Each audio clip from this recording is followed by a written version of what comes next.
everyone. This is Marianne from Be Kind from Lyme. We're doing another 3-question interview, and today it's with Tae Lynne from 60 Seconds to Kindness. We're going to talk about the illness that she deals with, the chronic illness, and we're also going to talk about inspiring kindness. Hey, Tae, how are you? Hi, Marianne. Great to see you. You too, and welcome. Thank you for having me. Oh, okay. Thank you. The first question I want to talk about is, first of all, let me lead into it with, we have this awareness campaign which started with Lyme disease, chronic Lyme disease, and also inspiring kindness. But we have many, many, many followers and people that we talk to that have all different chronic illnesses. Yeah. And we're all kind of like in the same group and we can relate to each other. Yeah. So let's just first start with talking about what you have been dealing with. Maybe you could tell us a little bit about it, which is ME/CFS. Right. A lot of people that deal with this and a lot in our group. And maybe tell us a little bit about what led you to your diagnosis and a little bit about the illness. I know it's a lot, but so people understand it a little bit better. I'll try to skim over the long and gory details of that. But essentially it started, well, actually, after they look back, they probably figure I have been struggling throughout my life with symptoms that they just didn't put together. But in 2007 and 8, I started getting really sick a lot, missing a lot of work, a lot of swollen glands and sore throat, not able to get out of bed in the morning. I was taking a lot of half days, go in and later in the afternoon. So a lot of fatigue, a lot of pain. I was always cold. I'd be in the office and I'd be wearing gloves, trying to type, and people would be like, "You're cold," So I had a lot of chills and just dizziness, starting to just forget, a lot of forgetfulness. The brain fog was setting in. And then I would find myself in my office falling asleep. In my office, in meetings. I was never a napper. I would go out at lunch and I'd set my alarm in my car and I thought, oh, I'll take a 10-minute nap. And the next thing you know, I'd be sleeping for an hour. And so it was just bizarre because I was always an on-the-go type of person, the type A driven, work all day, after work, go to the gym, maybe go out on a date, go home, do the next day, the same thing. Weekends were jammed with activities during the day. One of my friends said, "You're the busiest person that I know. You never stop." And I think there's a lot of us who have become ill that have this. And I really think probably the way we've stressed our bodies over the years have contributed in a way. Not to say that there's not other causes, but anyway, that's what started happening. And then one day in March of 2009, I could not even roll over in bed. I woke up and I felt like I was glued to the mattress. I thought, oh boy, I have the flu. I had the whole flu symptoms with the aches and pains and swollen glands, everything. And I thought, oh, I'll call in sick and I'll call my doctor. I'll get something. I'll be better in a week. 1 week led to 2, which led to 3. I kept going back to the doctor. I was at the doctor's office probably 2 to 3 times a week with a lot of blood work being, let's test this, let's test that, after things were not getting better. And my symptoms were all over the place. I was having breathing issues. They thought I had asthma. I was having heart palpitations. They thought there was a problem vascularly or with the heart. Like I said, the dizziness and the brain fog just got worse. The chills, lightheadedness, the severe pain. So they thought, rheumatoid arthritis. For the first 8 to 9 months, I was basically went from the bed to the couch or to the doctor's office and back. And I went and saw every specialist that there was because they thought lupus, rheumatoid arthritis, Lyme disease, MS, Sjogren's syndrome. They even sent me to an infectious disease specialist. My natural killer cells, your T cells in your blood work were so low. They said they'd never seen that in anybody except for people with AIDS, acquired autoimmune dysfunction. And so they could not get a diagnosis. So I started going through a lot of biopsies, spinal tap, to rule out the Lymes and the MS and the fluid. Blood work, like I said, several times a week. Basically, they settled on the ME/CFS, and that's myalgic encephalomyelitis, or the more common name that people know is chronic fatigue syndrome. And by getting there, they had to do all the tests to rule out the other things. Like Sjogren's syndrome, I had to have an eye tearing test, a biopsy of my salivary glands, and there was one other thing for that. But when they all come back negative, that's when they can say, okay, it's not this, this, and this, and this. Therefore, you have all the symptoms that match, so it must be CFS. I also have severe fibromyalgia with pressure, tender points throughout 18 points in my body. So that took 9 months to get to that diagnosis. And in the process, I was forced to go out on disability at work and lost my job, and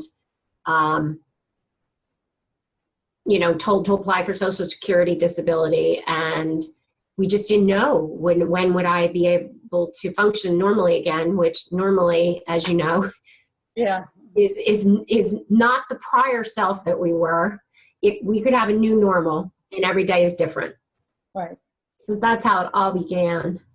Right. And the key the thing for people to understand is it is chronic, and just like Lyme, just like, all these other illnesses that we've talked about or mentioned, they are chronic and ongoing, and it's basically figuring out how to manage them. Exactly. Right, because there's no cure for this or many of the other chronic illnesses.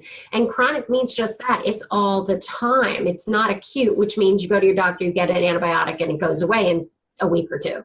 It's all the time. So all they can do is treat the symptoms. So I was given something to sleep because I couldn't get good sleep. They had me on a narcotic to help me sleep. Well, then in the morning I couldn't wake up. So here, take this to stay awake.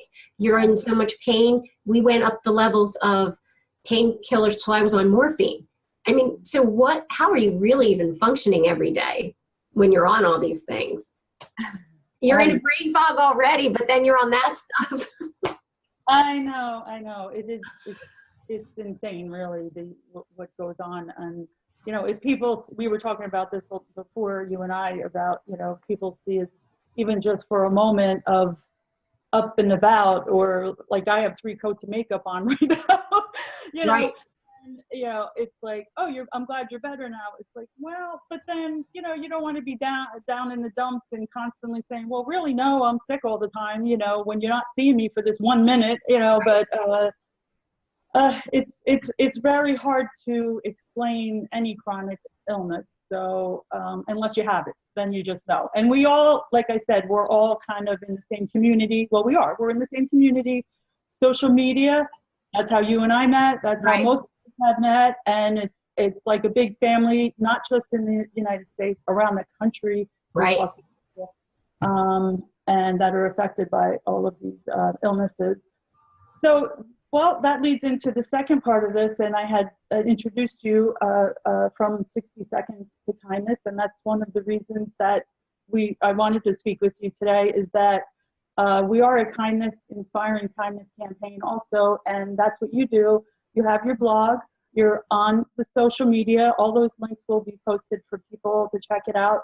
But let's talk about, you and I are on the same page with that. It's realizing that maybe we're not our old self anymore, but we have to find our new self. Right. And also purpose, which is so important for everyone. Your purpose and my purpose both led us to how can we inspire and how can we help others and inspire that kindness. You started your campaign doing exactly that. So maybe you could explain a little more how you feel that helps people with any illness, actually, for people to, I can't get the words out, to be more kind towards others and inspire others to do the same, I guess. Okay, let me tell you how that happened for me, and then I'll go into that also. But, you know, as most people with chronic illness, when you are stuck in the house all day long, and if you're not, I was single, and if you have no other contact, life looks pretty bleak. And if your job, for me, I'd been married, but I was never able to carry a child due to kidney issues I was born with. So my whole purpose was my job. And suddenly that job's ripped out from under you. You have no purpose anymore. You feel like I'm just laying here day after day. What can I do? What do I have to contribute to society? And it's very, very depressing. And I will say that I seriously considered ending things, because I just felt that I had no value anymore. And I will say that I had a night where I was in tears and sobbing, and I did hear a voice, and I don't know if it was my late mother or the universe, whatever you want to call it, divine, spirit, God, but I heard them say, you are enough as you are. You're kind, you're compassionate, go out and spread that. That is your purpose. That's all you need to be. And going to all these different doctors, you know how that you go to a new doctor and you have all the mountain of new paperwork with your whole history of everything you have to, every new doctor, it's like, give us your history. And I was doing that one day when a blind woman walked in and to the waiting room with about 15 of us sitting there, and she couldn't, obviously she's blind, she couldn't find a chair that was empty. And I offered the one next to me. And then she just started talking out loud to anybody who would help. Is my van out there, my van to pick me up? And no one got up. So I stopped doing my paperwork, went, looked out the window, came back, and I told her it wasn't. She got on her cell phone and called this van service. And then shortly after, there was a young man sitting by the window, and he mouths over to me, you know, like he wasn't going to tell her, but he's telling, like I became her, suddenly I was her go-to, you know? And so I told her, and I went out and actually spoke to the van driver to see if he was here to pick up. I got her name, and, you know, Ms. Jones, let's call her. And I assisted her. I gave her my arm because I used to volunteer with a blind man. I knew how to assist. You give them your arm. And we went out, and I got her in her van, and I came back, and I started finishing all my mountain of paperwork. And this young girl sitting there, I could feel her staring at me, and I looked up, and she said, you know, that was so kind of you. No one in this room was willing to help her. You took the time to go help her, and you've inspired me. I feel like I'm going to go pay it forward today. And, you know, to me, I was just being me. I've always volunteered. I always was helpful to people and kind. So I just was touched. I was like, oh, I'm so glad I touched you today. And I really didn't think much about it until I got home. And I thought, you know what? I don't get out of the house much, but I can do it every time I go to the grocery store. I can interact with somebody and not just be, you know, rude or not rude, but, you know, not ignore the checkout person. I can have a conversation with them. I can interact with people in the aisles. On the phone, making appointments, you can be kind to the person, the customer service rep. Stop and ask them how their day is when they're trying to handle whatever it is for you. And so that's where it all kind of began. And I started writing down a lot of these acts of simple kindness and decided to write a little book about it, which I'm in the process of, and that'll come later. But then last spring, so 2015, April 2015, I put my Facebook site up, and I basically did Instagram, Facebook, and Twitter, just messages on kindness. And in August of last year is when I started my blog and decided to tell my story of how I was so ill and how I came out of that and how I started helping others. And you really will find that when you get out of your own junk, because we all have it and we're all lost in it, and you help somebody else, you will feel better.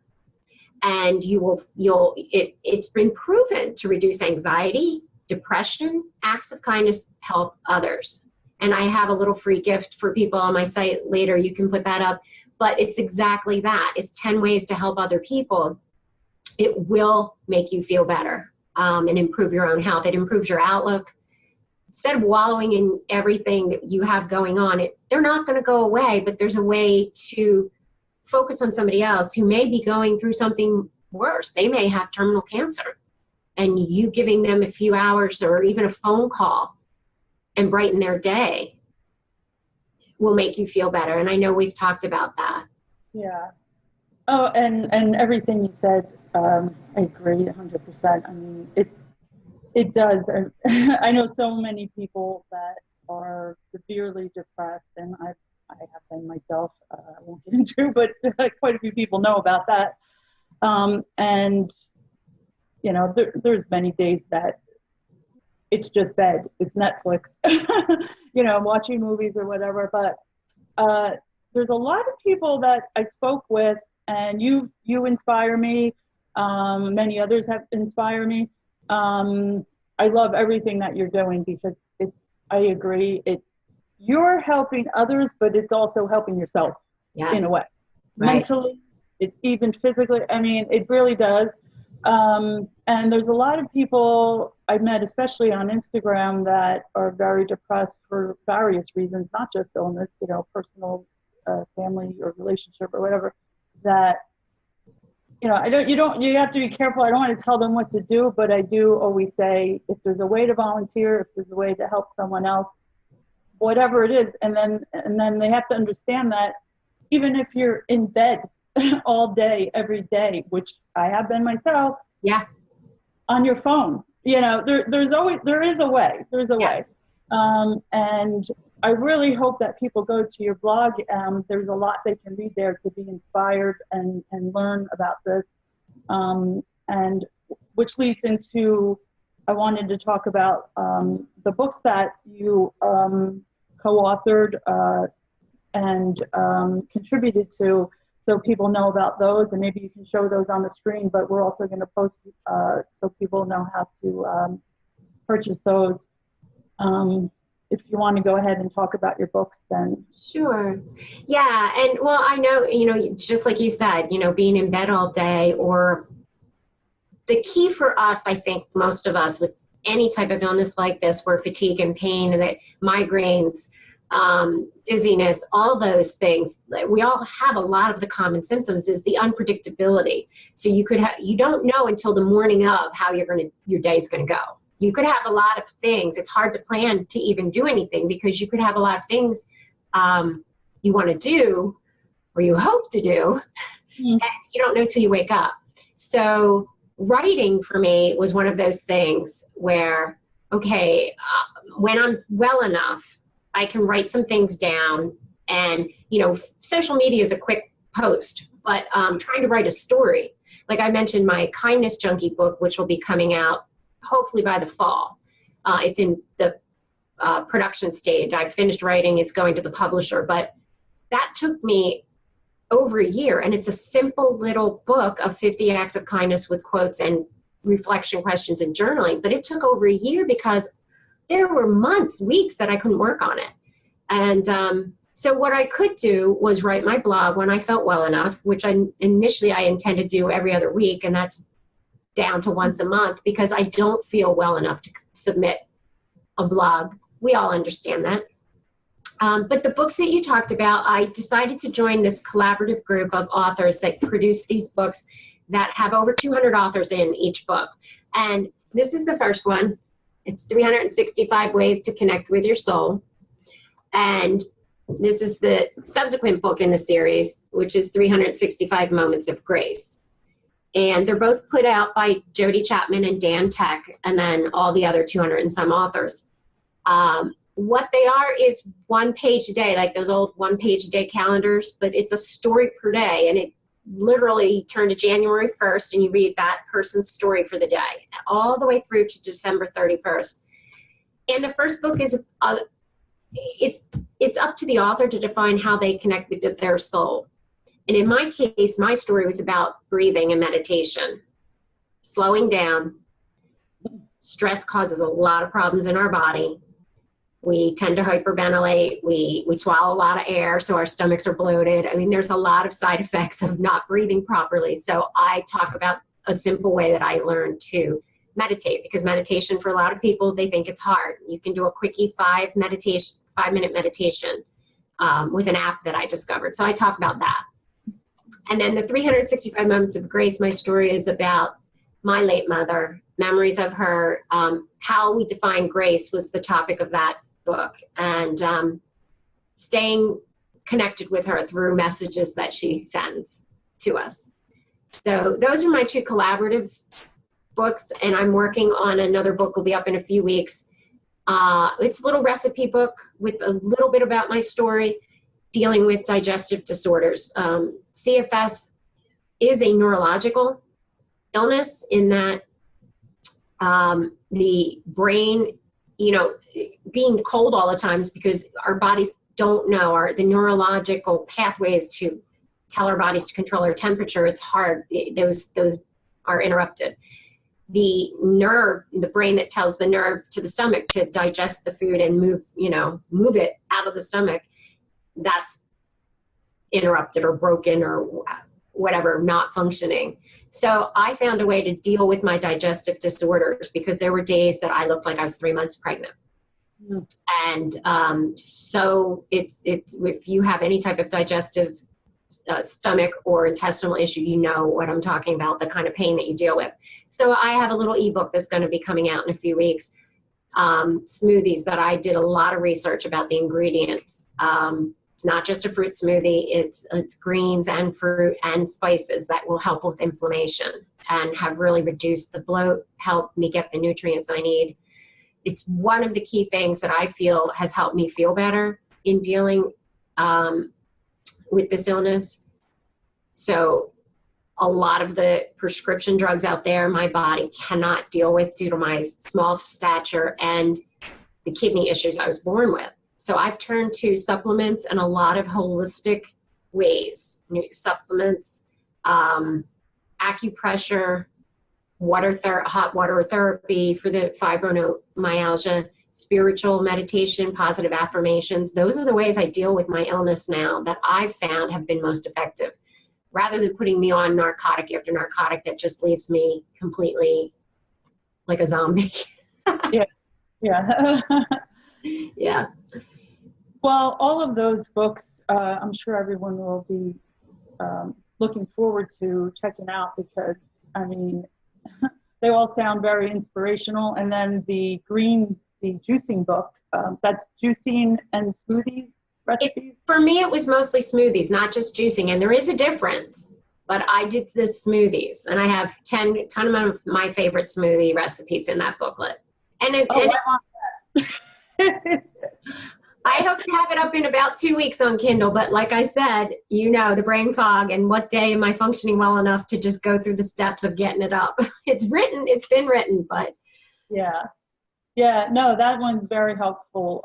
I will be very helpful to a lot of people because I don't know anyone with any of these conditions that don't have a digestive problem. Yeah. So I do the smoothies myself, but I really basically only make 2 different flavors so I can use some ideas. Yeah, and then as I mentioned earlier, folks can go to my website, and I know you'll put that link up there, and grab the 10 simple ways to make a difference. That's the name of my guide that I have. And I wrote it in mind for people with chronic illness that do need that sense of purpose, that you're saying, like you said, you're stuck in bed. You can still make phone calls to shut-ins, either through your church. I did a hospice volunteering for a while where I actually went and sat with patients for an hour a week, but I couldn't maintain that. So I started calling the bereaved, the loved ones that were left, that were grieving after the patient passed. And so there's always some way, but there's also things in my tip in that free guide for people who are not ill and who just think they're too busy. I would love to do something, but I just don't have the time. There's some tips in there of other ways that other people can find the time. Yeah, that's fantastic. It really is. And I can't wait for everyone to check it out and, read the books and get some ideas and go help others and spread find this and inspire others. So and our world needs it right now, don't you think? I mean, there's so much violence and hatred and fighting and lack of acceptance. Yeah, well, with social media, it's all of that stuff gets spread around quickly. We need to be spreading the good stuff around. Exactly. So, and there's a lot of good people out there, so I'm sure that they will. All right, well, Thank you so much. I'm really glad that you talked about ME/CFS and explained that a little bit more. Also, there's a lot of people that are misdiagnosed and trying to figure out, you know, what's going on with their body. So it's good you went over those symptoms, and then inspiring kindness and helping others, all good stuff. And I really want to point out that this helps people so much mentally. You know, you could, you know, right now I have pain in 10 different parts of my body. You know, that can really get a person down. All of us, the fatigue, the headaches, the pain, the this, that, it could really get a person down. And the isolation and the judgment and the doctor, you know, on and on and on. So we need that mental boost to make ourselves feel better also. And it's so great to do that while helping someone else. And animals, I have to mention animals. Volunteer at the shelters. Oh, I did forget to mention, on my website, the other thing that I have is my Kindness Junkie shop for charity. So what I did was take a couple of my more popular kindness memes and put them on t-shirts, mugs, tote bags, you know, water bottles, whatever. And a portion of the proceeds to any purchases there, I picked two of my favorite charities. One is the Animal Rescue Foundation, ARF, which, you know, is prior to becoming ill, I did volunteer in person at 3 no-kill shelters. Can't do that anymore due to the lack of the stamina and all, but I can do it this way. And then the other one is Feeding America, because there are just way too many people worldwide it's an issue, but here in America, there should not be this many people, children, seniors, homeless, going hungry.